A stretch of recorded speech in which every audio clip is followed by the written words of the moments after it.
Agimat laban sa mga aswang, ang unang pagtutuos. Sa pinakasulok ng lalawigan ng Quezon, may baryong matagal nang iniiwasan sa mga mapa, San Bartolome, isang lugar na sinasabing sinumpa, sapagkat tuwing Semana Santa, may nawawala. Isang bata, isang dalaga, o minsan, isang buong pamilya, ang mga katawan, hindi na natatagpuan, ang tanging bakas, dugo sa pintuan, at amoy ng bulok na karne sa hangin. Sa baryong ito, nakatira si Inigo, isang ulilang binata na pinalaki ng kanyang Lola Rosa, isang albularyong matandang laging nagsusuot ng pulang panyo sa ulo at may dalang pamalo ng kawayan na may mga ukit. Tahimik si Lola, laging nagdarasal sa ilalim ng buwan, at tuwing Biyernes Santo, laging inilalabas ang isang kahon mula sa ilalim ng altar, doon nakatago ang agimat ng Sanlad. Huwag na huwag mong hahawakan to kung hindi ka pa handa, babala ni Lola, hindi ito laruan, buhay ang kapalit nito. Sa kabila ng lahat, lumaki si Inigo na di gaanong naniniwala sa mga alamat hanggang sa dumating ang isang Biyernes Santo na magiging simula ng kanyang bangungot. Bandang 12:00 ng hating gabi, nagising si Inigo sa tunog ng mga kuko sa yero, kaluskos, pagaspas, mga bulong sa hangin. Dahan-dahan siyang lumapit sa bintana, doon niya nakita ang isang nilalang, mahaba ang leeg, baluktot ang mga buto, mapuputi ang mata na waring walang kaluluwa, nakalambitin ito sa kisame, may mahabang dila na tila ahas. Aswang, bulong ni Lola Rosa sa likod niya, magsisimula na. Mabilis siyang inutusan ni Lola, kunin mo ang agimat, ngayon na.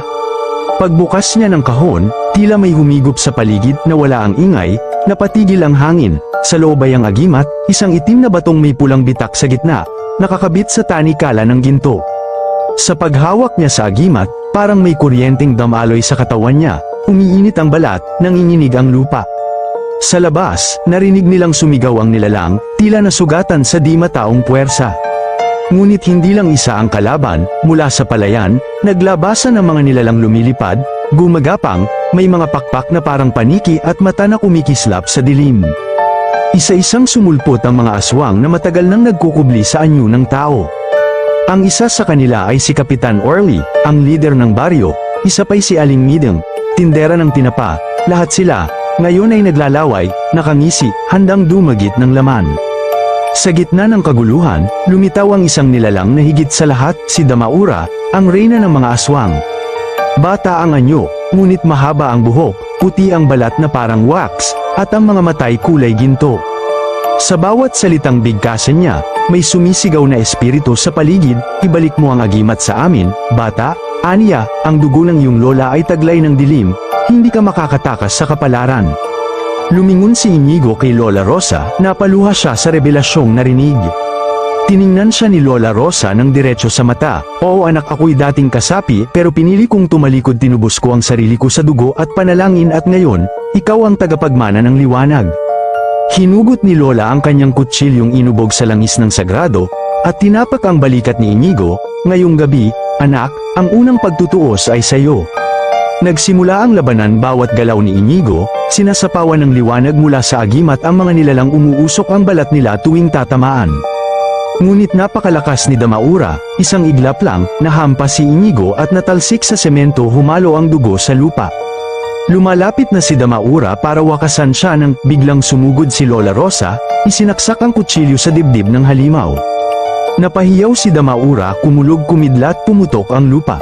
Sa huling sandali, inabot ni Lola ang agimat kay Inigo, tandaan mo, hindi ito sandata lang ito ay panata, buhay mo na ang may utang sa liwanag. Pumutok ang liwanag mula sa agimat, at tinupok ang paligid. Nang humupa ang lahat, si Inigo na lang ang natira, ang paligid ay tahimik wala na ang mga aswang, at sa gitna ng abo, nakita niya ang pulang panyo ni Lola. Mula noon, si Inigo ang naging bagong tagapag-ingat ng agimat ngunit tuwing Semana Santa, sa tuwing magdidilim ang langit sa Biyernes Santo, muling naririnig ang kalusko sa yero, ang pagaspas sa hangin, at mga bulong na dumadaloy sa hangin, ang kadiliman ay hindi sumusuko at ang unang pagtutuos, ay simula pa lamang. Itutuloy.